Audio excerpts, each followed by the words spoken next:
Yeah. So now we have some space, Michael. And I wondered if, first of all, you might take us back to those days of the 70s when you were involved in developing our experience. We can just give us a flavour of that time and the community at that time. Well, as we know from the Findhorn story, for the first 7 years, there were very few visitors. It was mainly just meditating, working, getting on with life, looking after children, getting a garden going. No advertising. There was Eileen and Dorothy did write their guidance, and it was distributed at some point, but there was no formal advertising. It was, as Peter would say, Findhorn is a magnetic center, and it calls to people through the ethers. So when I came in February of 1973, there were about just over 80 people in the community, and it was a small family. And we had no idea what the future would hold. And what happened the following year, in early spring, was Paul Hawken wrote an article in East-West Journal in the United States of America. And it sort of set in motion a whole new wave of pioneering. People were just enthused by this experiment and wanted to come here. So very rapidly, there were people saying, I'm coming. How can you know, how can I be part of this? And we realized that we would be overrun. We would spend most of our time looking after visitors, doing tours, and not actually living a life of a community. And so the question was, how do we bring people in and give them a sense of who we are and what we're about? And so we developed the Experience Week. And the Experience Week is a way of people having a micro sense of Findhorn. So in the week that you're present, you get to travel through that week as a small group, as a community. Maybe it's 18 to 20 to 24 people that come from all over the world, and you go through your own journey inside the community. And so we would begin in the morning with meditation, and then people would go to different work departments. And then, of course, the communal lunches. And in the afternoon, we would either have a project, or we would go and visit Randolph's Leap nearby on the River Findhorn, which is a place of great beauty and power. And we would have times to study. And what we studied at that time were a lot of the lectures that have been transcribed that David Spangler had given, and some of the talks that Rock had given, and Dorothy. And so it was an attempt to have people enter into the spirit of Findhorn, participate, and then give it their gifts as well. And then in the evenings, we had our own time of processing, plus there were visits with community members who'd come in and tell their story. And so this came about just in time, because in May 1974, when we launched the first Findhorn Experience Week, from then on, it was nonstop. And then we said, well, what do we do as a follow-up? Paul Hawken himself came to live with his family at Findhorn. And during that time, he wrote The Magic of Findhorn. And Eileen one day said, I just, guess what I got in guidance? Thousands and thousands of people will be coming to Findhorn. Be prepared. You may need to consider buying Cluny Hill. And the group that was here at the time, it was like, wow, really? And some people were excited, and other people felt, well, it's going to destroy our sense of family, our small community. But you just don't know, when you plant a seed, the size and shape and color of the flower that's going to come out of it. And you have to go with the emergent process. And so that's what happened. Paul wrote the book, and thousands of people came. And so we added other programs, long-term guest programs. And Francois Duquesne and I created the first long-term program, which is a 3-month course called The Essence of Findhorn. And it was an attempt to go deeper into the philosophical underpinnings of the community, And it was called The Essence of Findhorn, An Introduction to Planetary Service and Synthesis, sort of very grand title. And it was a very powerful experience. And a number of those people still live and are part of the community now.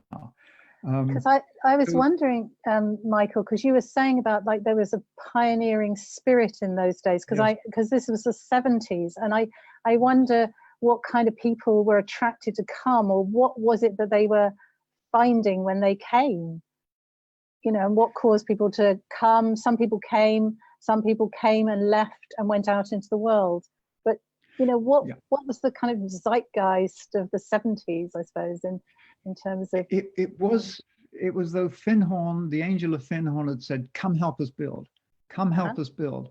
And so it was this pioneering spirit. And I would estimate about 70% of the people came from North America, and they were under 30. So this whole wave of a lot of new energy that came in with a lot of excitement, but also a lot of skills and a lot of energy to do physical labor. And so it was a time when we built the Universal Hall, for instance. And that was an incredible thing, because when I first came to Findhorn, I remember milking the goats on the land where the Universal Hall is. So very rapidly, Findhorn expanded and grew. And the call was to come help build something, not just so that we could live in isolation and have a good time for ourselves, but the spirit of Findhorn as a place of demonstration. We have to show that it's possible. If we can't show that it's possible to live in harmony together, acknowledging there is one life, then how can we expect anything to be different in the world? And so Findhorn's charter really has always been to demonstrate what's possible when one moves from the inside out, when one is guided by spirit into action. And that still continues today.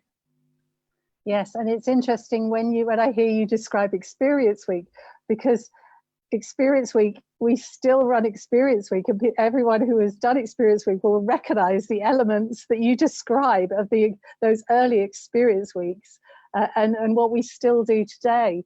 So I suppose that it's kind of moving to today. I mean, the role of Findhorn, or how is Findhorn today, and you know, what's your sense of that, and in terms of the challenges we face today and the world today?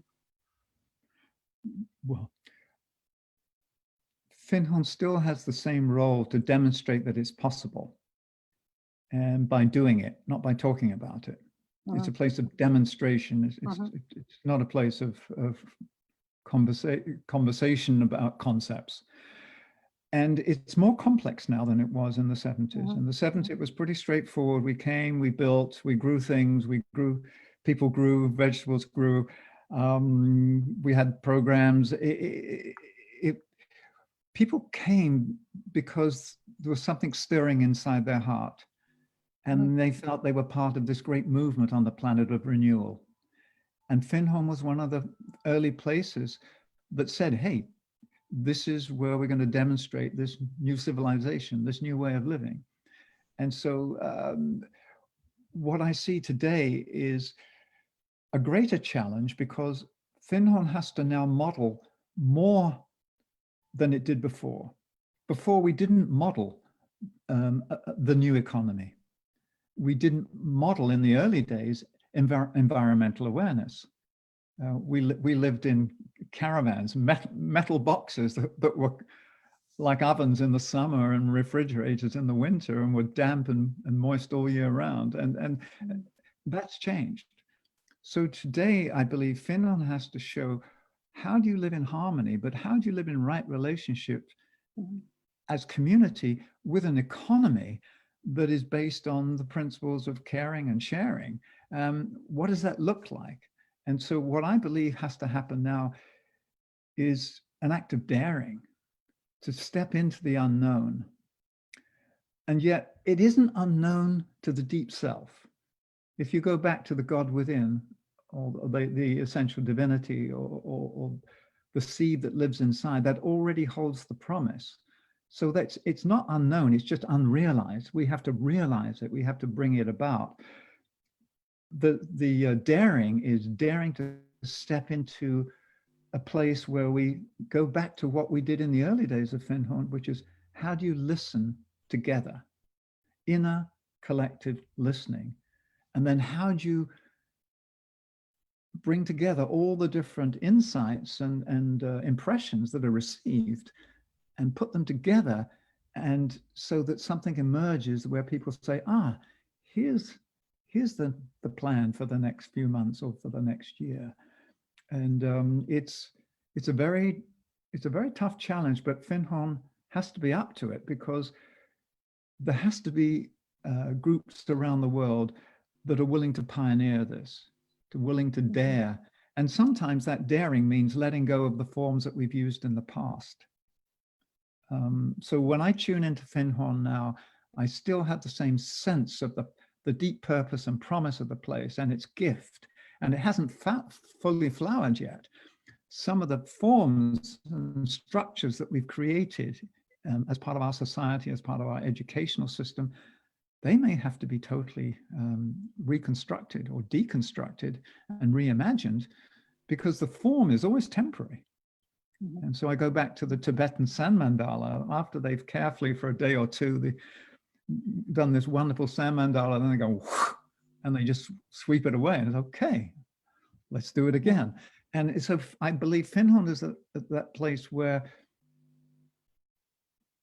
we have the roots, we have the lineage, but we're not bound to the forms of the past.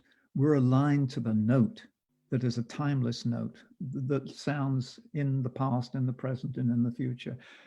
So how do we listen inwardly as a community? That for me, and then how do we act from there? And how do we dare to put in place new ways of relating through economy, through whatever it is, so that we can show, here's a new way of living together, a model. And I wondered, that's one.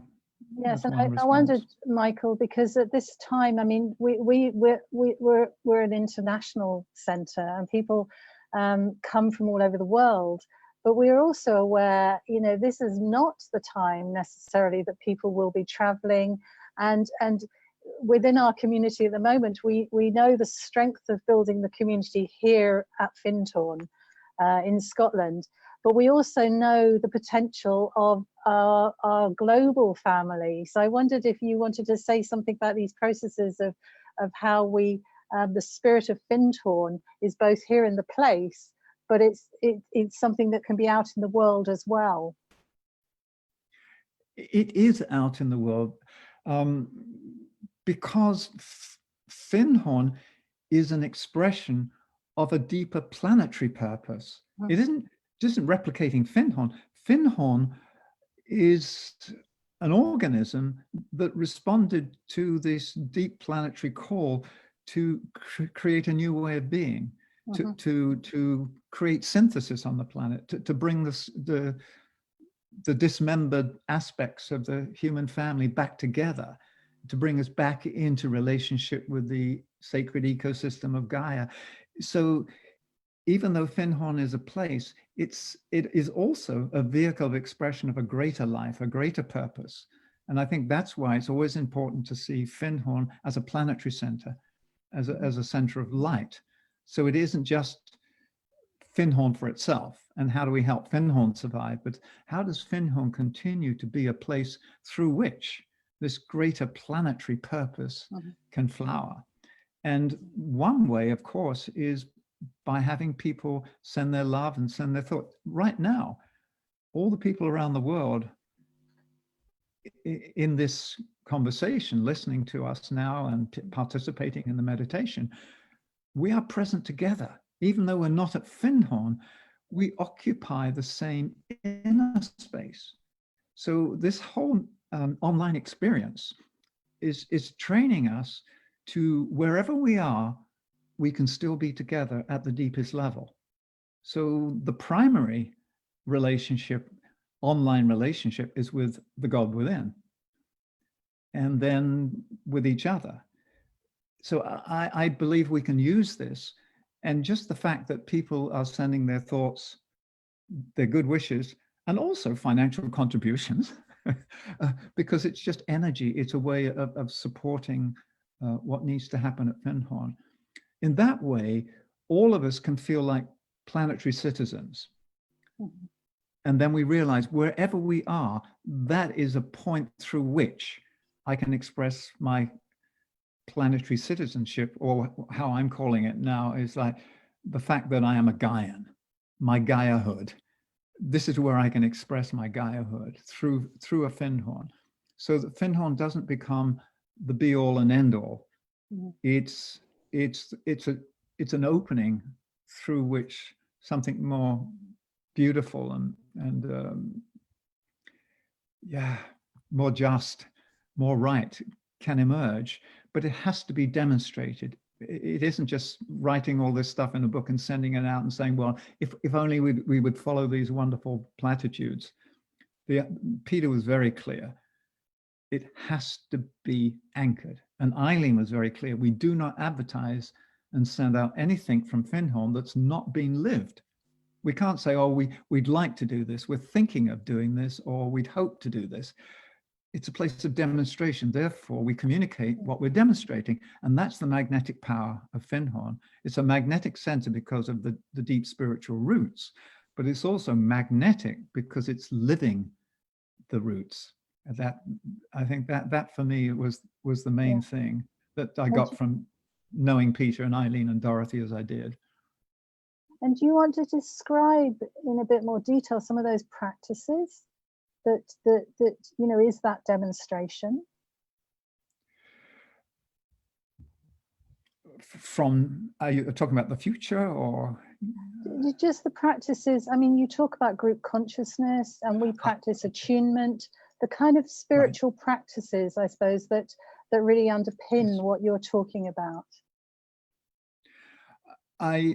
First of all, it's to be connected. And so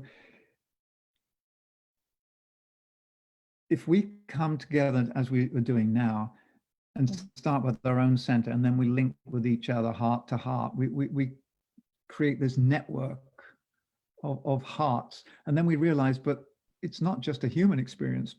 There are other members of Findhorn that are not human. And some of them are visible and some of them are invisible. So we've got all the minerals, all the plants, all the birds, all the animals. We've got the angels. We've got other subtle beings. There's a whole sacred ecosystem of Findhorn inside of Gaia that is not just a human experience. And so for me, the practice then is understanding that everything is an expression of the one life, whether it's a plant or a person, and also whether it's a process. You can have a new economic system that isn't just an infrastructure. It actually is like a flower. It can show what happens when you circulate energy in this way, that it nourishes. One of the things that I believe is important to realize that nobody's telling us what to do. It goes back to this, the still small voice, or how do we listen to the message inside the seed for this season, like for 2020? So how does Findhorn respond to the timeless call of Findhorn in 2020? And it has to be in response to the needs of the world, and it has to be in response to the truth that lives within the seed. And it's when those two come together, then you're able to be of service. So when the truth of our part in the one work is sensed, when the needs in the world are recognized, the intersection of those two is where Findhorn can stand in service. Mm-hmm. And there are other just meditative practices and just listening together, being together, and dancing together, singing together. These times are so heavy with what's going down, but we have to find a sense of joy in our work and a lightheartedness, but lightheartedness not as frivolity and as a way of avoiding the seriousness of the situation, but I'm turning it around, and instead of saying a lighthearted approach, I'm saying that if we come at it with a heart-lighted approach, if our hearts are alight, so we have light and love alive in the community inside of us. So a heart-lighted approach to the future will guarantee that we're going to give birth and fulfill the promise of Findhorn and serve the world.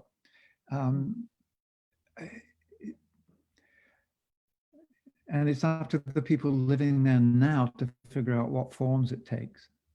I can't prescribe at a distance. I can stand and give my total support for the unfolding, and yet the people called to be there at this time are the people that are the hands and feet of the promise. Mm-hmm. Mm-hmm. And is there anything more that you might want to say just again about today's world, I suppose, when we've got, obviously, COVID-19, we have the Black Lives Matters, we have all the challenges and, all of what's happening now? I believe if we look around, what the world is facing, we're facing our own shadow as a human family. Mm-hmm. And the shadow is simply the sum total of all our unresolved, unredeemed, and unloved aspects. And that shadow says, you can't enter through the door into the next level until you've come to terms with me. And so the world is coming to terms with the shadow, and the shadow is of our own creation. It's not the boogeyman that's out to get us. It's all the things that we've created that are out of alignment with the truth of who we are, and we have to face them. So Black Lives Matter. I live in the United States. I'm very aware of the shadow of this place that is reflected other places in the world. So we have to face the shadow, and at the same time, once you face the shadow and you integrate that, you suddenly have a greater capacity to deliver on the promise of the soul. So we have to hold two things simultaneously. We have to care for each other, and we have to embrace the pain in the world. We have to give aid to those that are suffering. And yet, if we don't change anything, then we condemned ourselves to what I call a ceaseless round of sameness. That's why we have to listen, and through the imagination and collective visioning and reimagination, bring through the seed of this new civilization. And it may take hundreds of years to build. Findhorn may be a flower that is destined to fully flower in 500 years from now. Who knows? We didn't know if it's going to be a 1-2 generation. Well, it's what, 56, 57 years. It's coming up to 58, I think, in 2020. So I approach it that way as a gardener. Part of my background is gardening. So it's much easier for me to say the promise is inside the seed, but the seed will not be fully realized until it's planted in the soil and given the right nutrients and tended in the right way. And so how do we replant the seeds of Findhorn? How do we create the right conditions, the right psychological soil conditions? And how do we dare to do it together? And so if I were to think of anything that's in front of the community now, probably the biggest test it's ever faced is there a willingness to dare to step into the new, into the unknown, and to trust that the principles still work? Findhorn was founded on these three principles of inner listening, cooperation with all life, with nature, and work is love in action. So do we dare to put those to the test? They work. They created Findhorn. So we can't, it isn't like a battery. We're living off the energy stored in the old battery. We have to go online. We have to be solar powered at a spiritual level. So it is collectively daring to step in and say, we have the faith and the belief in ourselves and in life to go for it. And that's huge. It's stepping into the unknown. It's an act of daring, and it brings up all the fears of, oh my God. Yes, and I want to give a bit of a plug, Michael, because we're actually going to be putting on a summit, which is being called Roots for Tomorrow, which is a deep dive into our three principles, which are still completely our blueprint today as they were in the early days. So just a plug for that. And I know we did a lot of work with you, living our roots. So it's an interesting time for us. It's both challenging in terms of the world and the world situation, but the feeling is of such an opportunity, and the flowering Yes. of these seeds. Yeah. It's like each of us, if we believe that we're souls incarnated, we're learning to incarnate more of our soul by creating a better vehicle, by being, physically healthier, emotionally healthier, mentally clear, more open, and less dogmatic, so that the soul can express clearly and through us. And the same with Findhorn. There is this deep promise that is the soul of the place, the angel of Findhorn, the overlighting angel of Findhorn, and it needs a body through which it can express its fullness. And one of the things we did say in the early days is that the angel of Findhorn, I think it was through Dorothy, was basically said, look, I can't just squeeze myself through the human expression. You need to be in relationship with the full spectrum of life, so that the angel of Findhorn can incarnate as this whole being. And so I think that's it. We mustn't just get caught up in our own human issues, but to realize that Findhorn itself is a multidimensional and cross-species experiment in living. So we're coming not many to places that are doing that. So we're kind of coming to the end of our time, Michael, and I wondered if you wanted to, whether we might go back within, or maybe you wanted to, do something with us that would end our time together. I'm really appreciative of you spending this time with us, and I know we'll see you back here again, but I really appreciate the work that you do and how you've been able to hold these things with us. So I wondered if there was anything you wanted to do as we come to the end of this time. Yeah, one thing we could do now is create the space now to stand in, and just, it's like let's do a mini attunement with the macro. Let's be in touch with that planetary impulse coming from the soul of humanity that says there is more to who we are that needs to be expressed. The beauty and harmony of the soul of humanity needs to be shown, needs to be grown. Let's hold Findhorn and other centers around the world as places where the fullness of our humanity can flower. And the fullness of our humanity is our human and divine natures merging.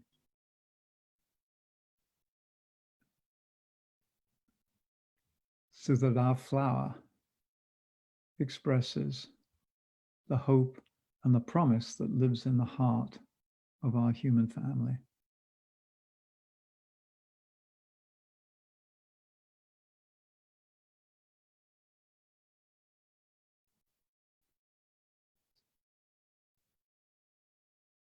So we affirm that together we are an expression of the one soul.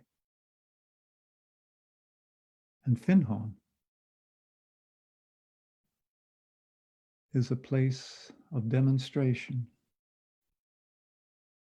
and creative expression of this one soul in daily life.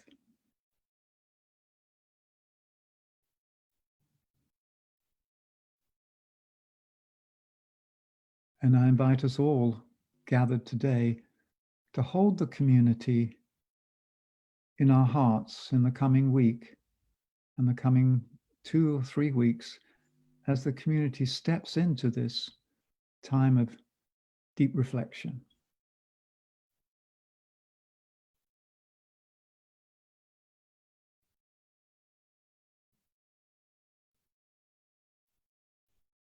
May we dare to give birth to the truth of who we are.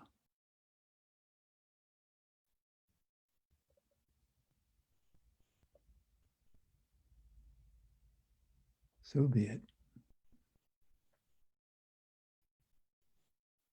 Thank you, Michael, and thank you for sharing yourself with us and being with us for this time. Thank you. Findhorn was my formative years.